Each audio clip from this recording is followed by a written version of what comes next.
Je suis un jeune de 23 ans vivant au Burkina Faso. Je suis né dans une grande famille musulmane.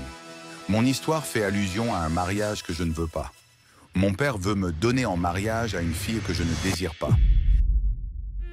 Cette fille, on l'a confiée à ma mère quand elle était toute petite. Ses parents ont dit à ma mère et à mon père qu'elle appartenait désormais à notre famille, qu'elle devait être une femme mariée dans notre lignée. La réalité, c'est que cette fille est venue dans notre maison très jeune et a grandi devant moi. Je me souviens encore de la première fois qu'elle est arrivée.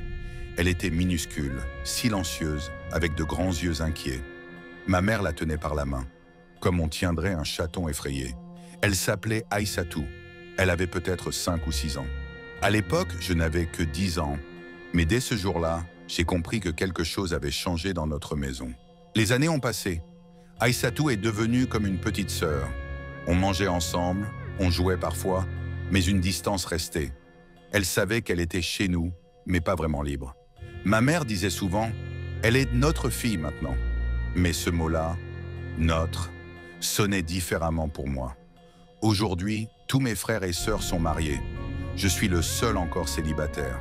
Et comme dans toutes les grandes familles agro-traditionnelles, être le dernier non marié, c'est être la cible de toutes les attentions, les rumeurs, les attentes.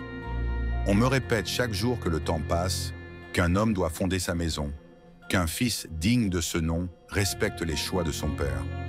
Mais moi, mon cœur n'est pas là. Mon esprit est ailleurs.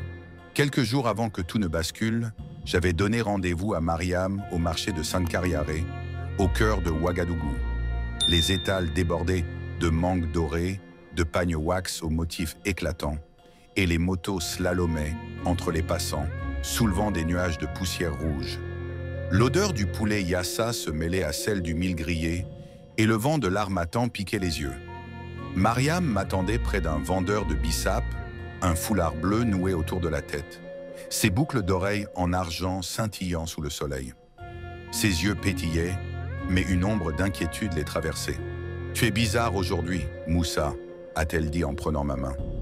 Je n'avais pas encore osé lui parler des murmures à la maison, des regards insistants de mes tantes, des silences lourds de ma mère.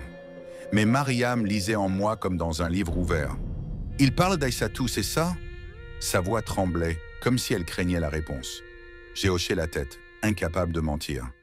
Ils disent que c'est mon devoir, que c'est décidé depuis longtemps. Mariam a serré ma main plus fort, ses ongles s'enfonçant presque dans ma peau. On ne va pas les laisser décider pour nous. Promets-le-moi. Sous le brouhaha des marchands et les klaxons des motos, nous avons juré de nous battre. Elle m'a parlé de son cousin, Idrissa, qui avait défié sa famille pour épouser une femme de son choix. Ils vivent à Bobo-Dioulasso maintenant. Ils sont heureux. On peut y arriver, toi et moi. Ces mots étaient une lueur dans la tempête qui grondait en moi. Mais en rentrant, j'ai croisé Aïssatou dans la cour, tressant les cheveux de ma petite cousine. Elle m'a souri, timidement, comme toujours. Et moi, j'ai détourné les yeux, rongé par une culpabilité que je ne comprenais pas encore. J'ai une copine. Elle s'appelle Mariam. On s'est rencontrés à Ouagadougou pendant mes études. Elle est vive, cultivée, passionnée. Avec elle, j'ai découvert ce que c'est qu'aimer vraiment quelqu'un. Ce n'est pas juste partager une maison ou avoir des enfants. C'est rire ensemble, pleurer parfois, se comprendre sans parler. On parle de projets, de voyages, de vie. Mariam m'a vu dans mes hauts et mes bas et elle ne m'a jamais jugé. C'est elle qui m'a aidé quand je voulais abandonner mes études à cause des difficultés financières. C'est elle qui m'a soutenu quand mon oncle est mort et que j'étais effondré. J'étais parti un moment dans la sous-région pour un stage, un voyage de quelques mois. Et pendant mon absence, les choses ont changé. Mon père, sans m'en parler, a repris contact avec les parents d'Aïssatou. Il leur a rappelé la promesse faite autrefois, ce jour où ils ont dit qu'elle appartiendrait à notre famille. Quand je suis rentré, je n'ai rien vu venir. C'est un soir après le dîner que mon père m'a appelé. Il était assis sur le tapis, entouré de mes oncles. L'atmosphère était solennelle. Il m'a dit « Mon fils, le moment est venu. Aïssatou est prête. Elle a grandi ici. C'est ta mère qui l'a élevée. Elle est de la maison. C'est à toi qu'elle revient. » Je me souviens du silence, de la chaleur dans la pièce, de mon cœur qui s'accélérait. J'ai regardé mon père, puis mes oncles, puis le sol. J'ai dit « Mais Baba, J'ai quelqu'un dans ma vie. Il n'a pas réagi tout de suite. Puis il a répondu calmement. Tu peux l'oublier. Ce genre de filles ne sont pas faites pour bâtir une maison. Je ne savais pas quoi dire. Tout semblait déjà décidé. Ma mère était pour. Ma grand-mère aussi. Mes tantes préparaient déjà les tissus. Le lendemain de l'annonce de mon père, j'ai cherché refuge auprès de mon grand frère, Issouf. Il était dans son atelier de menuiserie, à l'ombre d'un hangar de tôle rouillée, entouré de copeaux de bois et de l'odeur âcre du vernis. Les rayons du soleil percèrent le toit, dessinant des lignes dorées sur son visage marqué par le travail. Issouf, père de 2 enfants, marié depuis 5 ans, était celui dont j'admirais la force tranquille. « Issouf, aide-moi » ai-je murmuré en m'asseyant sur un tabouret bancal. « Je ne veux pas épouser Aïssatou.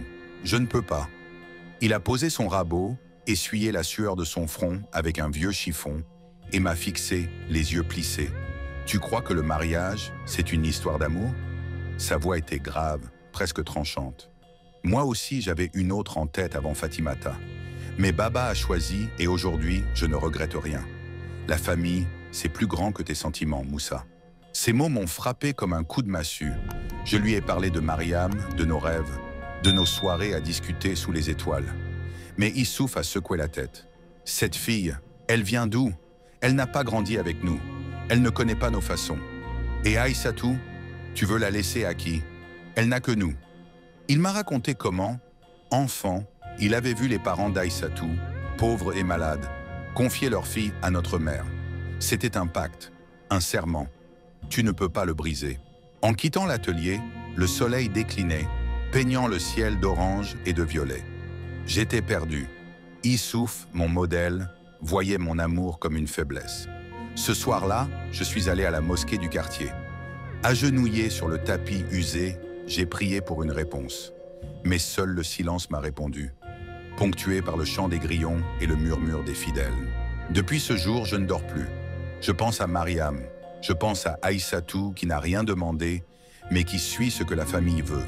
Je pense à moi, pris au piège entre le devoir et le désir, entre la tradition et l'amour. Je me retourne sans cesse dans mon lit, incapable de trouver le sommeil. J'entends les ventilateurs ronronner, j'entends le silence de la nuit, et pourtant, dans ma tête, c'est le chaos. Je repense à la voix de mon père. Calme, autoritaire, définitive. Il ne m'a pas laissé le moindre espace pour discuter. Dans ses yeux, j'ai lu une certitude. Comme si ce mariage n'était pas une décision, mais un destin. Comme si ma vie m'échappait. Et Aïssatou, elle non plus n'a rien dit.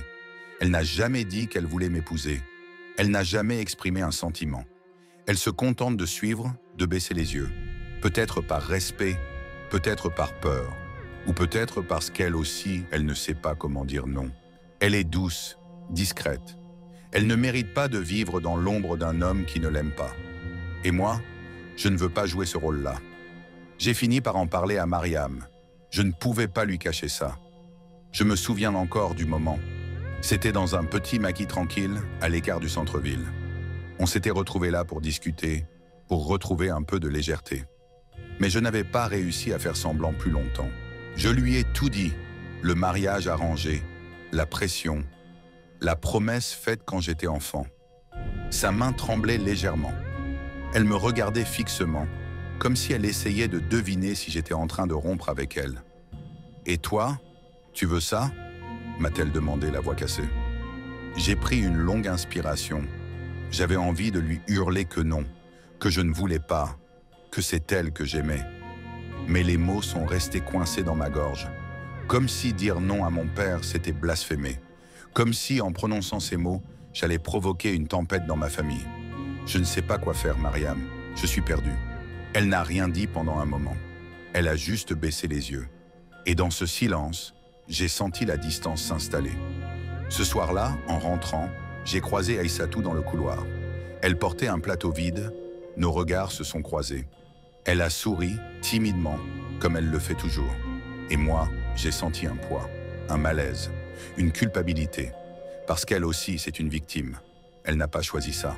Une semaine après, alors que la maison vibrait de tension, j'ai trouvé une enveloppe glissée sous ma porte.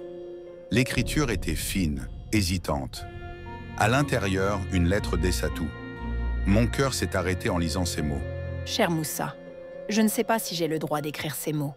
Depuis que je suis petite, on m'a appris à obéir, à me taire, à être reconnaissante. Ta famille m'a tout donné, un toit, de la nourriture, une éducation.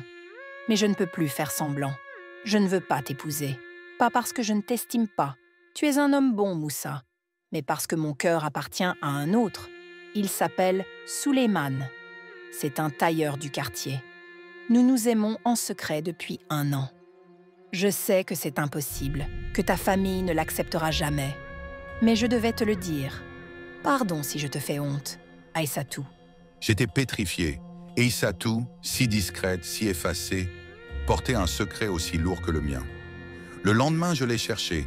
Elle était près du puits, tirant de l'eau, ses gestes lents, presque mécaniques. « Aïssatou », ai-je murmuré, « pourquoi tu ne m'as rien dit avant ?» Elle a baissé les yeux, les joues humides. « Parce que je n'ai pas ton courage, Moussa. Ta mère, elle m'a tout donné. Comment pourrais-je lui dire non ?» Pour la première fois, nous avons parlé comme des égaux. Elle m'a raconté son amour pour Souleymane, ses rêves d'une vie simple. Je lui ai parlé de Mariam, de nos projets. Pendant un instant, sous le manguier de la cour, nous étions 2 âmes perdues, unies par le même combat. On doit se battre, Aïssatou, ensemble. Elle a hoché la tête, mais la peur dans ses yeux était plus forte que jamais. Quelques jours après, mon oncle est venu à la maison. Il a parlé longtemps avec mon père, puis ils m'ont appelé. J'ai senti que c'était le moment. Le moment où on allait me faire comprendre que tout était prêt. On a choisi une date, a dit mon oncle.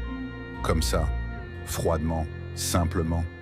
J'ai senti le sang quitter mon visage. Je n'ai rien répondu. Je suis sorti, j'ai pris ma moto et j'ai roulé, sans but, sans destination, juste pour fuir. La route était longue. Le vent brûlait mon visage. Je suis allé jusqu'au barrage, là où les jeunes se retrouvent le soir. Je me suis assis et j'ai pleuré. Pas comme un enfant, comme un homme qui ne sait plus comment se battre, comme un homme à qui on a volé son avenir. Pourquoi ne peut-on pas choisir qui on aime? Pourquoi l'amour dans nos familles vient après les accords, les alliances, les traditions? Ce soir-là, j'ai pris une décision. J'ai demandé à voir mon père. Pas avec les oncles, pas avec les tantes, juste lui et moi, entre hommes. Je me suis assis devant lui, le regard droit, le cœur battant. « Baba, je vais te parler avec respect, mais avec vérité. Je ne veux pas épouser Aïssatou. Je l'estime, je la respecte, mais je ne l'aime pas. Et je ne veux pas passer ma vie à faire semblant. » Il m'a regardé, longtemps. Son regard était dur, déçu, mais il était silencieux. « Et la promesse ?» a-t-il fini par dire. « Et l'honneur? Tu veux que les gens disent ou que nous ne tenons pas parole ?» J'ai répondu calmement. « L'honneur ne se construit pas sur un mensonge. » Il a tourné la tête. Il était blessé. Mais je ne pouvais plus reculer. Depuis ce jour, les tensions sont là. Ma mère ne me parle presque plus. Ma grand-mère dit que j'ai été détourné. Et Aïssatou évite la maison. Quelques jours après ma confrontation avec mon père, un message anonyme est arrivé sur mon téléphone. « Si tu continues avec cette fille de la ville, tu risques de perdre plus que l'amour de ton père. » Les mots m'ont glacé le sang. Était-ce un cousin jaloux, un voisin, une menace creuse? Une nuit, en rentrant d'un rendez-vous avec Mariam, j'ai entendu des pas derrière moi. La rue était sombre, les lampadaires vacillants. Mon cœur battait à tout rompre. J'ai accéléré, mais une voix rauque m'a interpellé. « Moussa, arrête-toi !» Une silhouette imposante, le visage masqué par un foulard, m'a poussé contre un mur. La lame d'un couteau a scintillé sous la lune. « Tu crois que tu peux salir l'honneur de ta famille? Oublie cette Mariam, ou tu le regretteras. » Je suis rentré, tremblant, le souffle court. Je n'ai rien dit à Mariam pour ne pas l'effrayer. Mais cette nuit-là, j'ai décidé que je ne pouvais plus vivre dans la peur. J'ai demandé une réunion avec toute la famille. Père, mère, oncle, tante et même Aïssatou. Nous nous sommes rassemblés dans la grande cour, sous le manguier, à la lueur des lanternes. L'air était lourd, chargé de tension. J'ai pris la parole, la voix tremblante mais déterminée. Je respecte notre famille, je respecte nos traditions, mais je ne peux pas épouser Aïssatou, et elle ne veut pas m'épouser non plus. Un murmure a parcouru l'assemblée. Ma mère a porté la main à sa bouche. Mon père s'est levé, furieux. « Tu oses parler pour elle? À ma surprise, Aïssatou s'est levé. Il dit la vérité, Baba. Je ne veux pas ce mariage. J'aime quelqu'un d'autre. Le silence qui a suivi était assourdissant. Ma grand-mère a crié « Quelle honte !» Mon oncle a accusé Aïssatou d'ingratitude, de trahir ceux qui l'avaient élevée. Mais j'ai tenu bon. Elle a le droit de choisir, comme moi. Nous ne sommes pas des objets. La réunion s'est terminée dans le chaos. Mon père m'a chassé de la cour, me traitant de traître. Mais Aïssatou m'a serré la main en partant, un merci silencieux dans les yeux. La pression était devenue insoutenable. Mariam et moi avons décidé de partir pour Bobo Dioulasso, où son cousin Idrissa pouvait nous accueillir. Aïssatou, de son côté, a rejoint Souleymane en secret. La nuit de notre départ, j'ai laissé une lettre à mon père. « Baba, je t'aime et je te respecte, mais je dois vivre ma vie. Un jour, j'espère que tu me pardonneras. Moussa. » Le voyage en bus était long, poussiéreux, mais Mariam dormait contre mon épaule. Et pour la première fois, je me sentais libre. À Bobo, nous avons commencé une nouvelle vie, modestement. J'ai trouvé un travail dans une ONG. Mariam enseignait dans une école. Aïssatou et Souleymane nous ont rejoints quelques mois plus après. Ensemble, nous avons construit un foyer à l'abri des traditions qui nous enchaînaient. Un an plus après, j'ai reçu une lettre de ma mère. Elle parlait de mon père, qui commençait à regretter. « Il prie pour toi chaque soir », écrivait-elle. Ce n'était pas une réconciliation, mais un espoir. Peut-être qu'un jour, nos chemins se croiseront à nouveau. Mais je suis resté fidèle à moi-même. Avec Mariam, les choses ne sont pas simples non plus. Elle a peur. Elle sent que ma famille la rejette, et elle a raison. Mais je fais tout pour lui montrer que je suis là, que je me bats pour nous deux. Il y a quelques jours, j'ai reçu un message anonyme, une menace déguisée. Si tu continues avec cette fille de la ville, tu risques de perdre plus que l'amour de ton père. J'ai montré le message à Mariam. Elle m'a demandé si je voulais tout abandonner. J'ai dit non, mais dans ma tête, j'avais peur. Est-ce que je dois fuir mon propre foyer? Est-ce que je dois m'exiler pour aimer? Un jour peut-être, mon père comprendra. Un jour peut-être, il verra que l'amour n'est pas un caprice. C'est un choix, un engagement, une responsabilité. Et si ce jour n'arrive jamais, alors au moins, je saurai que je n'ai pas trahi mon cœur. Ceci est un témoignage anonyme tiré d'une vraie histoire. Si vous avez aimé, n'hésitez pas à vous abonner à la chaîne, à mettre un pouce bleu à cette vidéo et à la partager à vos proches. Votre avis en commentaire est la bienvenue.